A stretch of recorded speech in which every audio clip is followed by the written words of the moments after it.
You ask Tiger to solve. This deals with linear equations with one unknown. The final result is w equals -1/2.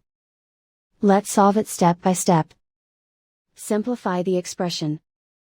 Group like terms.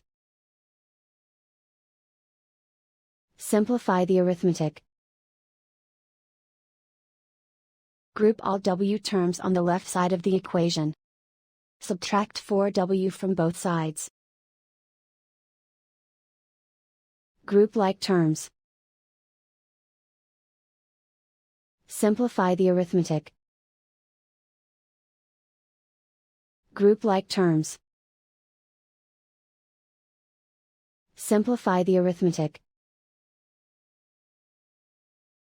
Group all constants on the right side of the equation. Add 8 to both sides. Simplify the arithmetic.